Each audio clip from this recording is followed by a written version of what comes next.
Hello विद्यार्थियों, धोरण 10 गणित प्रकरण 3 लेक्चर 1 प्रकरण 3 द्विचल सुरेख समीकरण युग्म। આપણે 9મા ધોરણમાં દ્વિચલ સુરેખ સમીકરણનો અભ્યાસ કર્યો છે। અહીં તેના વિશે થોડો વિશેષ અભ્યાસ કરવાનો છે। અહીં બે સમીકરણના યુગ્મોના ઉકેલ વિશે ચર્ચા કરવાની છે। તો સૌપ્રથમ આપણે ધોરણ 9માં તમે જે દ્વિચલ સુરેખ સમીકરણની વ્યાખ્યાનો અભ્યાસ કરી ચૂક્યા છો અથવા જે દ્વિચલ સુરેખ સમીકરણનો અભ્યાસ કરી ચૂક્યા છો એની વ્યાખ્યા આ મુજબ છે કે જો a અને b એ વાસ્તવિક સંખ્યાઓ હોય તથા a અને b એક સાથે શૂન્ય ન હોય તો જે સમીકરણને એ x plus by plus c બરાબર 0 સ્વરૂપમાં મૂકી શકાય તેને ચલ x અને y માં દ્વિચલ સુરેખ સમીકરણ કહે છે। અહીં a અને b બંને એક સાથે શૂન્ય ન હોય તે શરતને a² + b² is not equal to 0 વડે દર્શાવાય। આ પ્રકારનો પ્રશ્ન ખાલી જગ્યામાં પૂછી શકાય છે કે દ્વિચલ સુરેખ સમીકરણમાં a અને b એક સાથે શૂન્ય ન હોય તે શરતને ખાલી જગ્યા વડે દર્શાવાય તો એ તમને યાદ હોવું જોઈએ। a² + b² is not equal to 0 વડે દર્શાવી શકાય છે। તો અહીં દ્વિચલ સુરેખ સમીકરણની વાત થઈ અને આ દ્વિચલ સુરેખ સમીકરણના ઉકેલ એટલે શું એ આપણે જોઈએ। x અને y ની કિંમતોની જોડ કે જે સમીકરણ એટલે કે કયું સમીકરણ દ્વિચલ સુરેખ સમીકરણ ax + by + c બરાબર 0।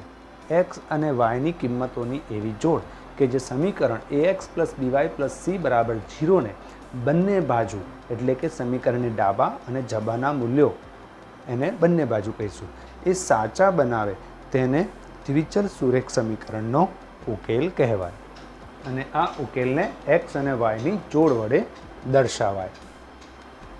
સમીકરણનો ઉકેલ xy A ax + by + c બરાબર 0 ને 0 સમીકરણ વડે દર્શાવાતી જે કોઈ પણ રેખા હોય બરોબર એ રેખા પરના બિંદુને સંગત હોય છે બરોબર। કોઈ પણ ઉકેલ એ રેખા પરના કોઈને કોઈ બિંદુને સંગત હોય છે અને આનું પ્રતીપ પણ સાચું છે એટલે આ જ વાક્યનું ઉલટું વાક્ય પણ સાચું છે એટલે કે ax + by + c બરાબર 0 વડે દર્શાવાતી રેખા પરના કોઈ પણ બિંદુને સંગત x અને y ની જોડ એ સમીકરણનો ઉકેલ હોય છે।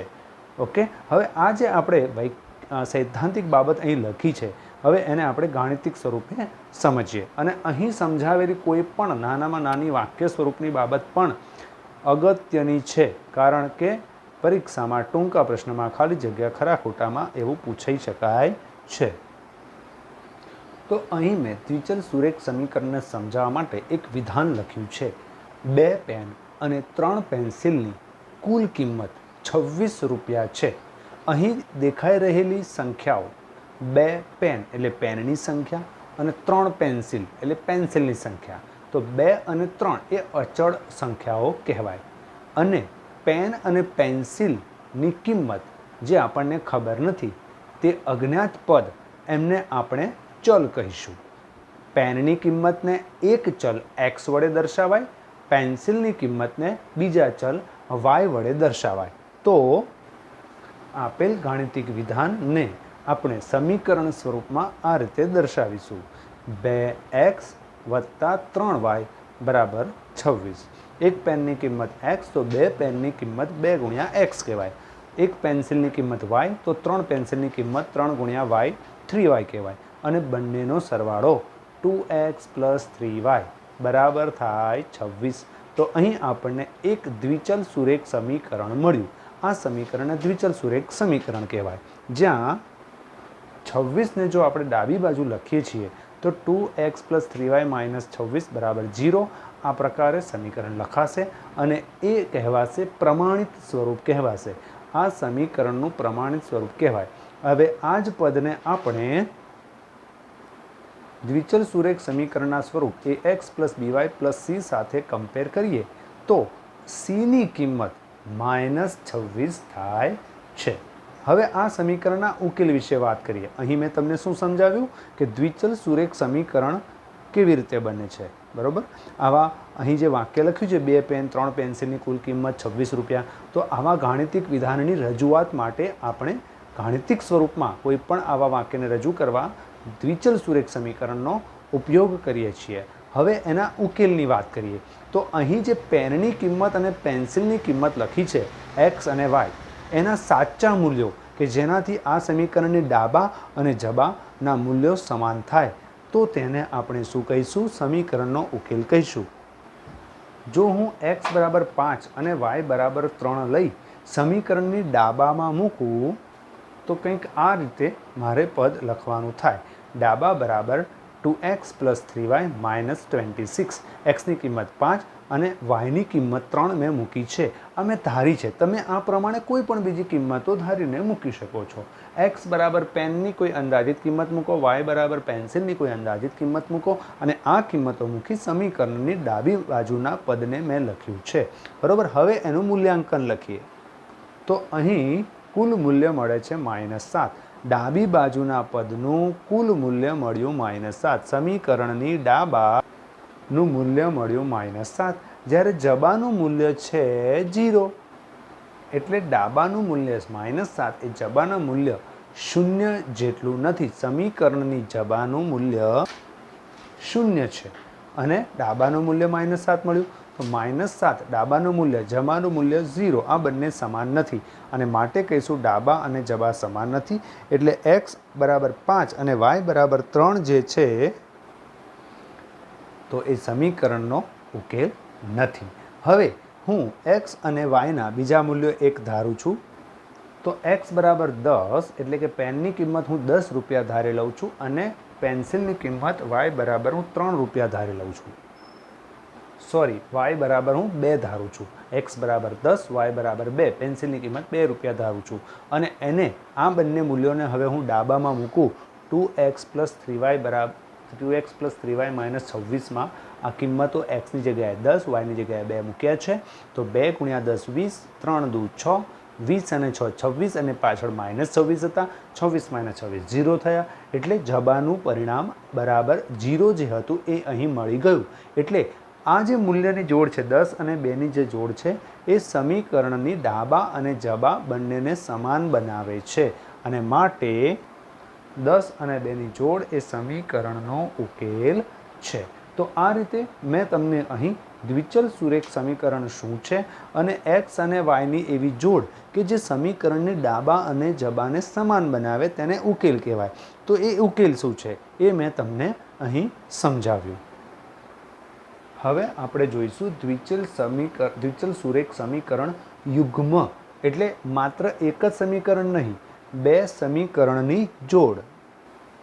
તો ચલ x અને y માં દ્વિચલ સુરેખ સમીકરણ યુગ્મનું વ્યાપક રૂપ a1x + b1y + c1 = 0 અને a2x + b2y + c2 = 0 થાય.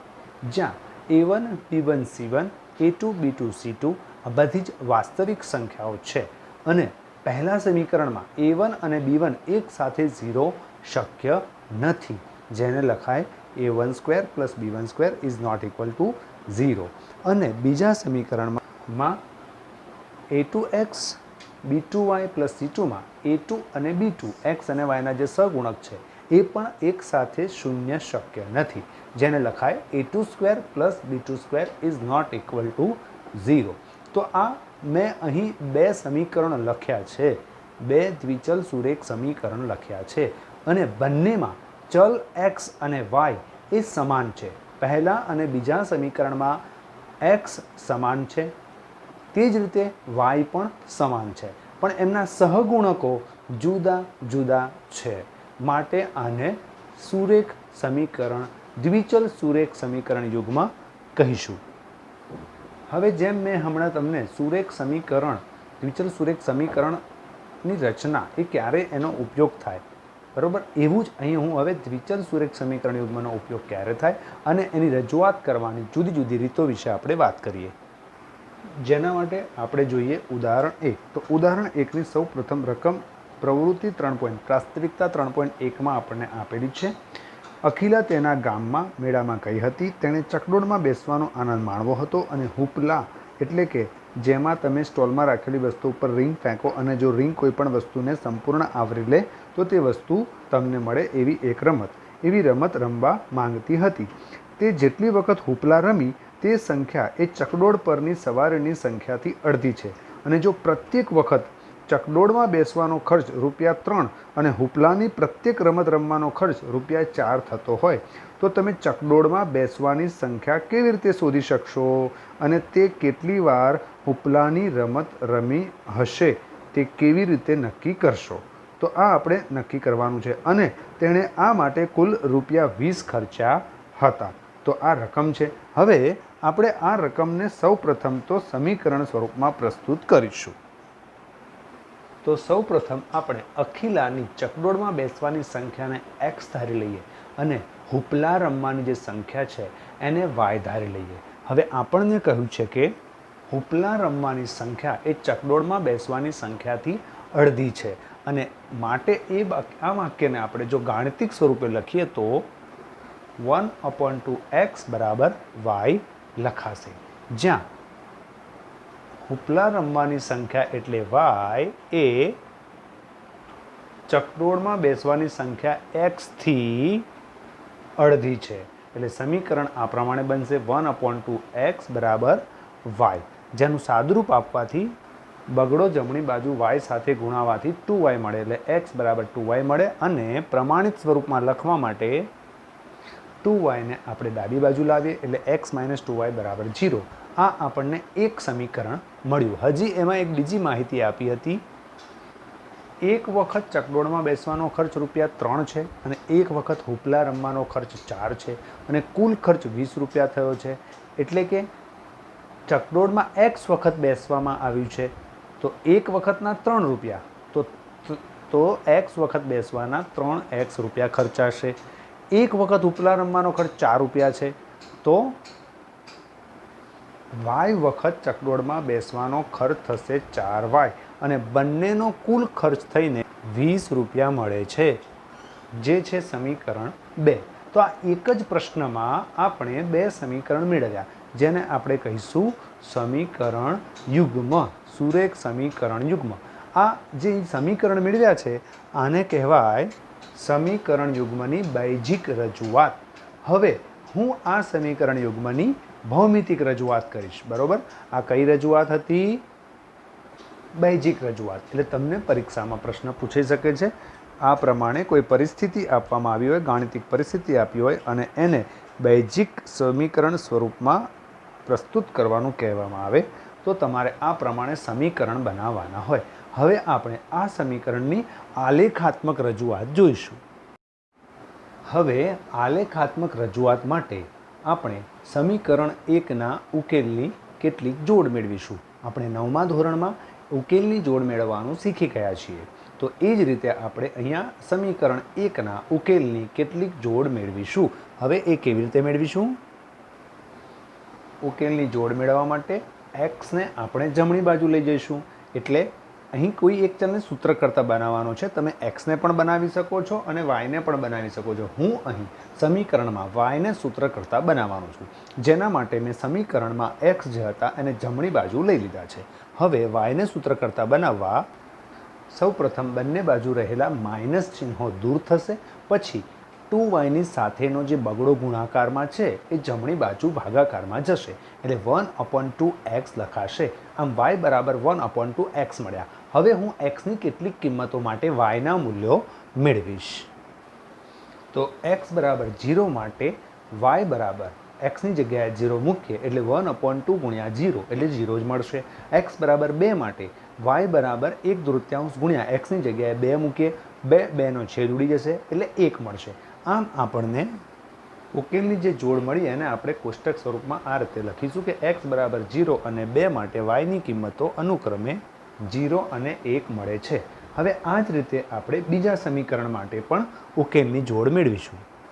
તો સૌ પ્રથમ 3x + 4y = 20માં 4yને સૂત્રકર્તા બનાવવા માટે 3xને જમણી બાજુ લઈ જાઉં છું એટલે 4y = 20 - 3x થાય છે. અને ત્યાર પછી વાયની સાથે ગુણાકારમાં રહેલો ચોગડો એ જમણી બાજુ 20 - 3x ભાગાકારમાં જાય છે. હવે હું એક્સની જુદી જુદી કિંમતો માટે વાયના મૂલ્યો મેળવીશ.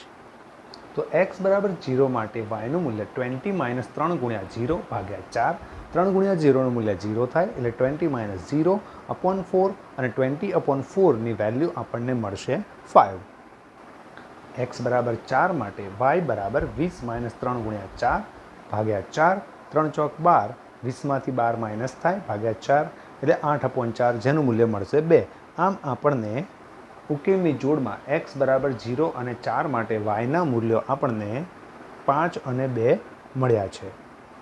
હવે સૌ પહેલાં આપણે સમીકરણ 1 જે છે એના જે ઉકેલ છે કયા છે 0 0 અને 2 1. સમીકરણ 1 માટે આપણે જે ગણ્યું હતું તેના પરથી આપણને આ મૂલ્યો મળેલા છે. x બરાબર 0 માટે y બરાબર 0 એટલે 0 0ની જોડે સમીકરણનો ઉકેલ કહેવાય.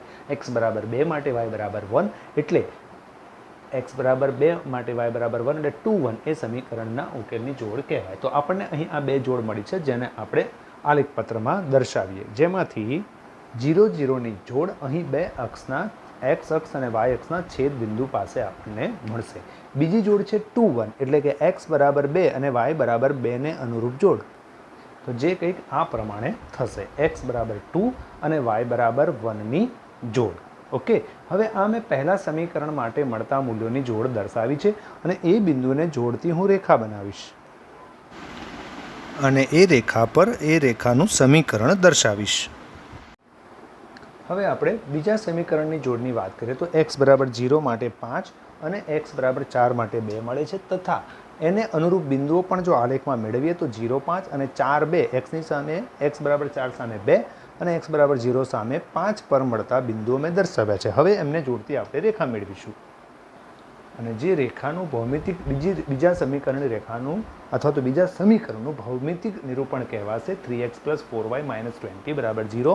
મેં રેખા ઉપર લખી દીધું છે અને અહીં બંને રેખાઓ જે બિંદુમાં છેદે છે તે બિંદુ એટલે 4 અને 2ની જોડ જેને આપણે સમીકરણનો ઉકેલ કહીશું કે જે x અને yની એવી જોડ કે જે બંને સમીકરણોનું સમાધાન કરે તેને સમીકરણ યુગ્મનો ઉકેલ કહેવાય. અગાઉ મેં સમીકરણનો ઉકેલ કહ્યો હતો, હવે અહીં સમીકરણ યુગ્મના ઉકેલની વાત થઈ.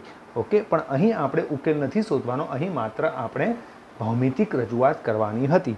તો આપણે સમીકરણ યુગ્મની બૈજિક રજૂઆત પણ જોઈ લીધી અને હવે આ જે મેં દર્શાવી એ હતી ભૌમિતિક રજૂઆત. અને એક્ઝામમાં તમને પરીક્ષામાં સમીકરણની બૈજિક અને ભૌમિતિક રજૂઆત કરવાનું કહે તો અહીંયા જેટલું આપણે ઉદાહરણ 1માં સમજાવ્યું એ પ્રમાણે પહેલાં સમીકરણ મેળવવાના એટલે બૈજિક રજૂઆત કહેવાય અને સમીકરણનો આલેખ બનાવવાનો એને ભૌમિતિક રજૂઆત કહેવાય. પુસ્તકમાં રહેલા ઉદાહરણ 2 અને ઉદાહરણ 3 એ તમારે જાતે ગણવાના છે. મેં તમને અહીં ઉદાહરણ 1 સમજાવ્યું હતું. તો 2 અને 3ની રકમ એની બૈજિક એ સમીકરણ યુગ્મનું બૈજિક નિરૂપણ અને આલેખમાં ભૌમિતિક આકારમાં નિરૂપણ આટલું કાર્ય તમારે ગૃહ કાર્યમાં કરવાનું છે.